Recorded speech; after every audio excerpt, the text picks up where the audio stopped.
नमस्कार दोस्तों इस वीडियो में हम बात करने वाले हैं कि सही लक्ष्य क्या होता है, सही लक्ष्य को प्राप्त क्यों हमें करना चाहिए। देखिए मेरे भाई, जब हम चीज़ों को सही तरीके से प्राप्त करते हैं, जब अपने दम से हम कोई चीज़ प्राप्त करते हैं तो उसका अर्थ होता है। अगर गलत तरीके से हम चीज़ों को प्राप्त करते हैं या लक्ष्य को प्राप्त करते हैं तो उसका कोई अर्थ नहीं होता है। तो इसलिए हम सभी को एक शुद्ध लक्ष्य रखना चाहिए। शुद्ध लक्ष्य का मतलब होता है सही दिशा में काम करना, सही दिशा में काम करना, सही चीज़ों को प्राप्त करना, सही तरीके से प्राप्त करना, अपने परिश्रम से प्राप्त करना, अपने परिश्रम से कमाना। दोस्तों इस चीज़ को हम ऐसे समझते हैं, महाभारत महाकाव्य से समझते हैं।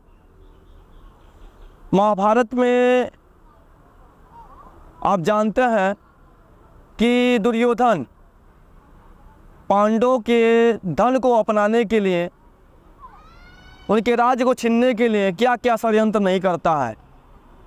उन्हें मारने का कोशिश करता है, उनके साथ छल कपट करता है और आखिरी में युद्ध भी करता है उनसे, लेकिन किसी प्रकार से वो विजयी नहीं हो पाता है, उनको धन को हड़पने में कामयाब नहीं हो पाता है। ऐसा क्यों? क्योंकि उसका लक्ष्य जो था, लक्ष्य जो था वो गलत था, उसका मनसा गलत था,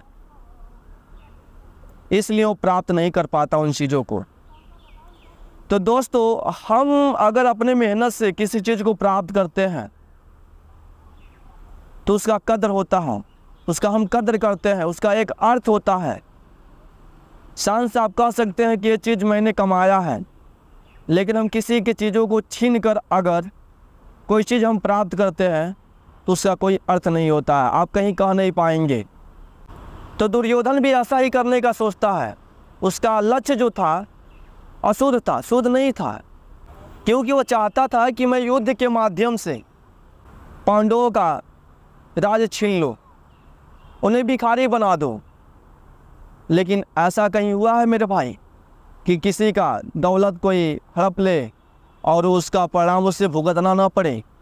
ऐसा कभी नहीं हुआ है, और उसका परिणाम दुर्योधन को अपने जान देकर भुगतना पड़ता है। तो दोस्तों इस बात को याद रखें, कभी भी आप पैसा कमाना चाहते हैं, ज़्यादा से ज़्यादा पैसा कमाना चाहते हैं, तो गलत तरीके से मत पैसा कमाने का प्रयास करिए।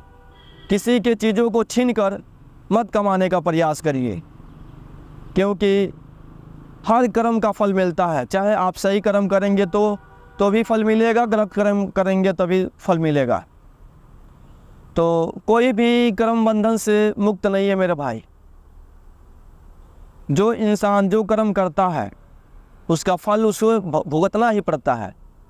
तो इसलिए आप जब भी लक्ष्य बनाए तो शुद्ध बनाए, अपने परिश्रम से कमाने का प्रयास करें, एक सही दिशा में काम करके उपलब्धि प्राप्त करने का प्रयास करें, न कि दूसरे की चीज़ों को छीन कर या गलत रास्तों को अपना कर आप आगे बढ़ने का प्रयास करें।